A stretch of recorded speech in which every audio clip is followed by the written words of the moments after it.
No programa de hoje, do Escola Bíblica, nós vamos dar continuidade da descrição que está em Gênesis, o capítulo 3, que é a queda. Nós vamos entender um pouquinho mais como isso tem a ver com a nossa existência, a lógica da nossa existência. E você é o nosso convidado especial. Vamos juntos conhecermos a maravilha da Palavra de Deus. Está no ar, Escola Bíblica.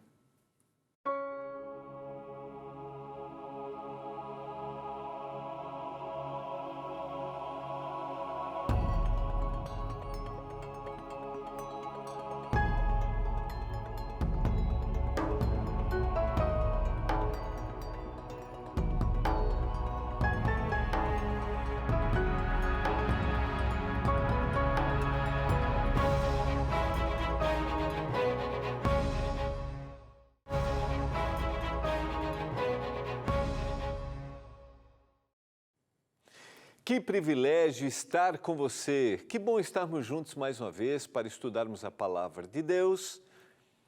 Nesta temporada nós estamos aprendendo, estamos estudando quais são os propósitos que Deus tem para a nossa vida. Qual é a lógica da existência humana? E nós começamos, foi ontem, né? Quarta-feira, nós começamos entendendo o que está em Gênesis, o capítulo 3, que é essa descrição. E hoje nós vamos aprofundar. Eu terminei o programa até com aquele senso de que, puxa, faltava um pouquinho mais, a gente precisava conhecer um pouco mais, e eu precisava aprofundar um pouco mais. Mas como eu mencionei, a gente tem que ter tranquilidade. Tranquilidade ao lermos a Bíblia. Se a gente tiver que parar, continuamos, tá? Por isso que eu quero que você tenha tranquilidade aí, porque nós vamos abrir a palavra mais uma vez. Vamos orar nesse momento? Pai do céu, é hora de abrirmos a Tua palavra, nos ajude a entender, nos dê lucidez do Espírito, abençoe cada um dos nossos telespectadores, que eles se sintam cuidados, amados por Ti. Eu não conheço a realidade que eles vivem, mas o Senhor conhece. Por isso que a palavra seja agora a calmaria, o alento, a esperança. Eu suplico, em nome de Jesus. Amém. Vamos então continuar a nossa história, Gênesis, o capítulo 3. Eu parei aqui, foi isso, no verso 2, que é a ênfase do disse Deus e daquilo que o inimigo está dizendo. E da resposta que a mulher dá aqui, né? No capítulo 3, verso 2 e 3. A mulher responde: do fruto das árvores do jardim podemos comer, mas do fruto da árvore que está no meio do jardim, disse Deus, dele não comereis, nem tocareis nele, para que não morrais. Eu enfatizei essa expressão, não morrais, que vai se distanciando um pouco daquilo que Deus havia dito. Certamente morrereis. A ênfase de que havia uma consequência. Eu já trabalhei isso. Quando Deus enfatiza essa consequência, o propósito não é amedrontar. Mas a gente, no relacionamento com Deus, nós precisamos saber quais são as consequências. O amor traz a liberdade, mas o amor gera o compromisso. E Deus evidenciou isso, as consequências dos erros ou do erro, a mudança da natureza, a morte que seria intrusa, os efeitos. E eu gosto assim, de ficar pensando como isso deve ter impressionado. Quando eu digo gosto, fico pensando assim, para imaginar, porque a gente não tem ideia de como impressionou Adão e Eva a entrada, o erro que vai acontecer agora. Vamos então continuar no mesmo capítulo 13. Então a serpente disse à mulher, mais uma vez a expressão disse, a importância da palavra, aquilo que Deus diz, aquilo que o inimigo de Deus diz. E eu terminei falando um pouquinho sobre isso. Você tem acreditado naquilo que Deus diz ou naquilo que as pessoas dizem que Deus disse? Que são coisas diferentes. Então a serpente disse à mulher: é certo que não morrereis. Primeiro, há uma confusão mental. Quando diz assim, você não pode comer de nenhuma árvore, e aqui é certo que não morrereis. Lá há uma pergunta para criar uma confusão. Aqui há uma afirmação. É certo que não morrereis. Porque Deus sabe, e agora vem a argumentação. Vem a palavra e vem a argumentação. Porque Deus sabe que no dia em que dela comerdes, se vos abrirão os olhos, e como Deus sereis conhecedores do bem e do mal. Eu quero só comparar o que está no capítulo 3, esse foi o verso 5, né? Capítulo 3, verso 5. No dia em que dela comerdes, eu quero voltar ao que está, o texto que está no capítulo 2 e o verso, verso 17. Mas da árvore do conhecimento do bem e do mal não comereis, porque no dia em que dela comeres, certamente morrereis. A expressão se repete aqui, ó. Deus sabe que no dia vai acontecer isso. Ou seja, não vai acontecer bem o que Deus disse. Usou a mesma expressão. O autor bíblico, ele foi inspirado para repetir essa expressão. Porque lá, Deus havia dito, no dia em que você comer, você vai morrer. Não, no dia em que você cometer isso, não vai acontecer isso com você. Os vossos olhos vão se abrir. Veja a estratégia mudando a perspectiva. Eu quero fazer uma aplicação aqui. Eu mencionei ontem no programa que sempre que houver uma verdade bíblica, haverá uma mentira para se opor, para confundir e para eu questionar quem realmente é Deus. Sempre haverá, eu não posso esquecer disso. E aqui, a estratégia se repete. O que eu tenho para oferecer para você é melhor do que Deus tem para oferecer para você. Há uma batalha, há uma luta. Lembra que eu mencionei que Deus fala de aspectos positivos, começa com aspectos positivos, mas nós temos a tendência de olhar para o cristianismo primeiro negativamente. Eu não posso fazer isso. Eu citei os mandamentos. Eu sou o Senhor teu Deus que te tirei, eu te dei liberdade. Mas a gente começa pensando, eu não posso, eu não devo. A minha vida é cheia de não. Sempre o inimigo de Deus criará uma estratégia para te dar uma visão, uma expectativa melhor daquilo que Deus tem para oferecer. Por isso, essa expressão está aqui. Os vossos olhos vão se abrir e como Deus sereis conhecedores do bem e do mal. Essa expressão, como Deus, ela foi usada, foi relatada na profecia bíblica quando houve, um livro profético, né? Quando houve rebelião no céu, e eu quero trabalhar isso aqui com você. Isso aqui é interessante. A descrição de Isaías capítulo 14, do desejo do inimigo de Deus, está aqui repetido agora para Adão e Eva. Subirei acima das altas nuvens e serei semelhante ao Altíssimo. O desejo do inimigo de Deus, quando se rebela no céu, e esse é um tema para a gente aprofundar um pouco mais para frente, quando ele se rebela no céu, ele tinha o desejo de ser como Deus. E aqui em Gênesis, ele coloca, isso no coração do ser humano criado por Deus.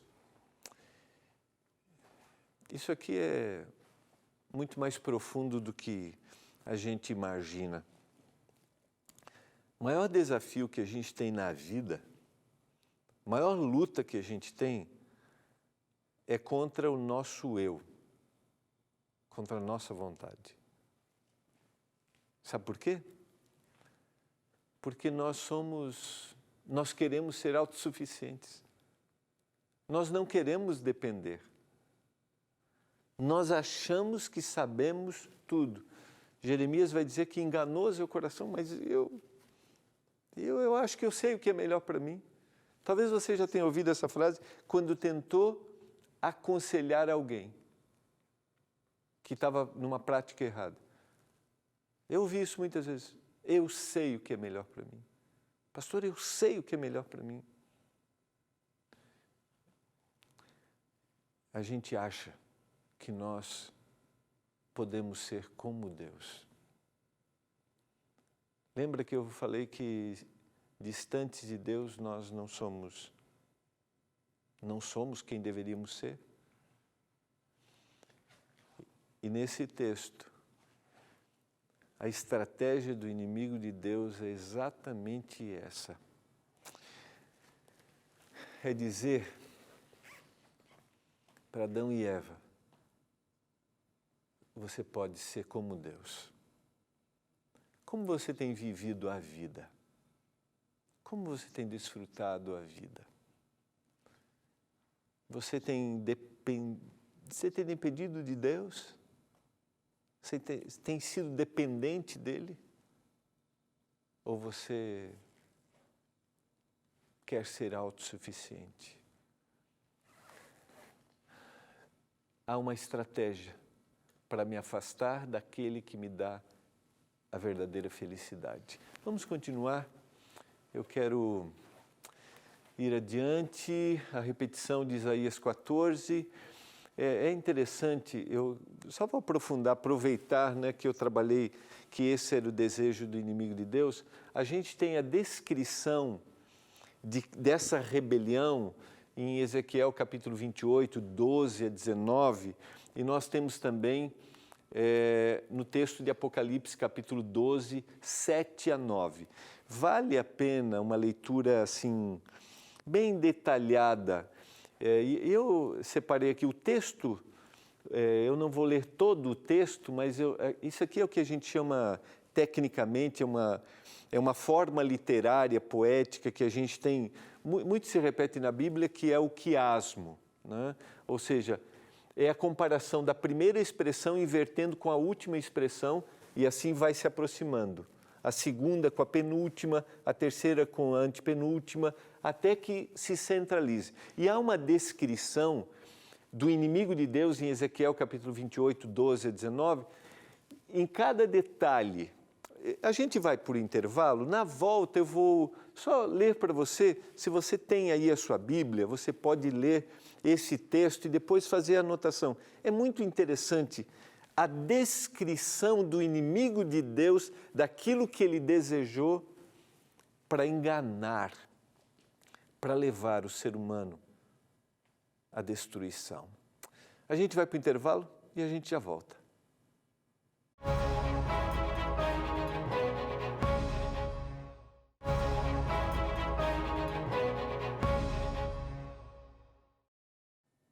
Você está acompanhando o programa Escola Bíblica. Estou indo tranquilo? Estou falando muito rápido? Você está conseguindo absorver? Eu quero que você cresça junto comigo. Então, se você tem perguntas, comentários, gostaria que eu orasse por você, você pode mandar uma mensagem. Não esqueça, anota aí o WhatsApp do nosso programa, o 12 9 8109 1268. 12 9 8109 1268. Tá bom? É a forma da gente estar junto. Você também pode acompanhar pelo nosso Instagram. Me lembra, produção, @Escola Bíblica, isso, né? @Escola Bíblica, tá bom? NT, obrigado. @Escola Bíblica NT. você manda seus recados, compartilha lá. A gente tem feito aí pequenos recortes do que a gente tem falado, tem várias mensagens do pastor Fábio, que foi apresentador anterior também, que está agora estudando nos Estados Unidos. Então, a gente quer sempre oferecer o melhor para você, tá bom? Vamos lá, então. Eu fui para o intervalo na análise do texto de Ezequiel, capítulo 28, 12 a 9, porque eu estou abrindo uma janela aqui para falar um pouquinho das estratégias do inimigo de Deus e como isso aconteceu com Adão e Eva. E essa é uma estrutura, uma forma literária, né? Uma análise poética que a gente chama de quiasmo, ou seja, pega a primeira expressão comparado numa inversão, a primeira com a última, penúltima, a segunda com a penúltima e assim sucessivamente até no centro do capítulo, dessa perícope que a gente chama, ou seja, desse pedaço de texto, eles se aproximam. Então vamos lá, essa é uma descrição do inimigo de Deus. Quem era o inimigo de Deus? Antes de ser expulso, era um querubim da guarda ungido. A partir daqui do verso 17 e 19, a condição após ser expulso, era o querubim da guarda, que estabelecia, ou seja, Deus o criou, era um anjo. Te farei perecer, após a queda, as consequências daquilo que aconteceu. No Monte Santo de Deus ele estava, agora está fora do Monte de Deus. No brilho das pedras, mostrando ali sua grandiosidade, em meio ao brilho das pedras, no verso 16. Perfeito era nos teus caminhos, e agora se achou iniquidade em ti, porque pecaste. O encontro na primeira parte do verso 15 e a segunda parte do verso 15 e o verso 16. Quero me concentrar aqui, ó. Perfeito eras nos teus caminhos, até que se achou iniquidade em ti. Esse anjo era um ser perfeito criado por Deus, mas que desejou, diz o texto de Isaías 14, ser igual a Deus. E agora, usa essa estratégia para iludir Adão e Eva. A Bíblia também fala deste personagem em Apocalipse capítulo 12, 7 a 9. Houve peleja no céu, Miguel e os seus anjos pelejaram contra o dragão. Também pelejaram o dragão e os seus anjos. Todavia não prevaleceram, nem mais se achou o lugar deles. Foi expulso o grande dragão, a antiga serpente, que se chama Diabo e Satanás. O sedutor de todo mundo foi atirado para a terra e com ele os seus anjos. O inimigo de Deus se rebelou, foi expulso. E agora, o inimigo de Deus usa estratégias, as mesmas estratégias, para que Adão e Eva cometessem o pecado. E hoje, o que acontece conosco? Eu tenho uma frase de um amigo que eu sempre gosto eu conto, às vezes quando vou apresentar uma mensagem, ele diz assim: pastor, quando você acordou hoje de manhã, o inimigo de Deus disse: eu vou destruir o Gilmar. Mas quando você acordou hoje de manhã, Deus disse: eu vou salvar o Gilmar. Nós estamos no meio de uma luta. A luta entre o bem e o mal.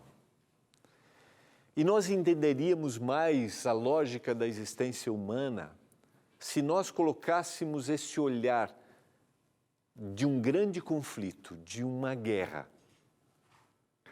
O inimigo de Deus tentando me destruir e Deus tentando me salvar. Você tem percepção de que você está no meio de uma guerra, no meio de uma luta? O texto bíblico, essa descrição do capítulo 3 de Gênesis, da primeira tentação para o ser humano é uma descrição que acontece conosco para a nossa vida. Isso nós devemos olhar. Quando eu falo sobre isso, não é para que a gente se amedronte ou a gente viva angustiado, porque Deus está, e a gente vai estudar isso na nossa próxima semana, o plano que Deus tem para nos salvar todos os dias, em todo momento, Deus está fazendo o melhor por nós. Mas nós não podemos esquecer que nós estamos no meio de uma luta. Olha o que diz o texto bíblico. 1 Pedro capítulo 4, verso 8. Acima de tudo, porém, tende amor intenso uns para com os outros, porque o amor cobre multidão de pecados. Eu acredito, deixa eu só dar uma olhadinha aqui, que eu acho que eu posso ter passado para a produção um texto errado aqui. Deixa eu só... Deixa eu só voltar aqui um pouquinho. Aqui, ó.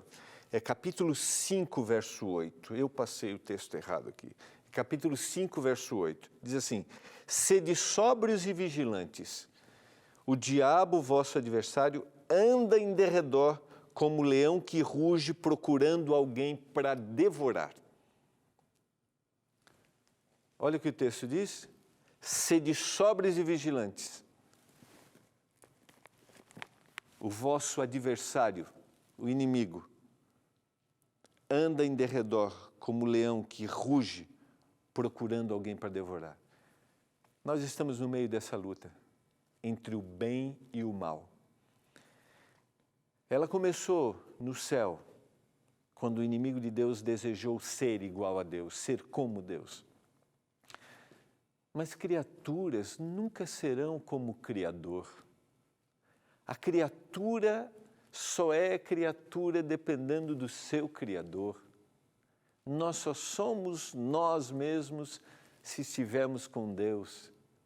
Nós não podemos ser como Deus. Nós não somos autossuficientes. Entenda, eu estou falando de aspectos espirituais, eu não estou dizendo que você não deva buscar, que você não deva lutar, que você não deva fazer diferença. Não é isso que eu estou dizendo. Não, não é isso. Mas eu, não, nos meus méritos, eu nunca vou ser como Deus e nunca vou conseguir me salvar sem, que a gente vai ver na próxima semana, sem o Senhor. E nós estamos no meio dessa luta. O mesmo que tentou no jardim, tenta a mim e a você. Gênesis capítulo 3, verso 6 diz que vendo a mulher que a árvore era boa para se comer, agradável aos olhos e árvore desejável para dar entendimento, tomou-lhe do fruto e comeu, e deu também ao marido, e ele comeu. Nesse verso, nós temos a descrição do que a gente poderia chamar assim de, sabe, o detalhe da queda. Quando eu sou tentado, esses passos se evidenciam em mim. Toda a tentação pode ser resumida dessa forma: vendo, desejando mentalmente algo desejável para dar entendimento e tomando. Há uma sucessão daquilo que é visual, daquilo que é mental e de uma ação externa. Eu quero parar aqui. Eu vou voltar com esse tema porque ele é importante, mas está aqui o nosso material didático para você. Se você não conseguiu pegar tudo, manda uma mensagem agora. Receba a revista Princípios gratuitamente. Só manda a mensagem 12 9 82 44 44 49. Tá bom? Manda mensagem. Eu quero orar para que a gente esteja atento, vigilante com os desafios que a gente tem todo dia. Nós estamos no meio de uma luta.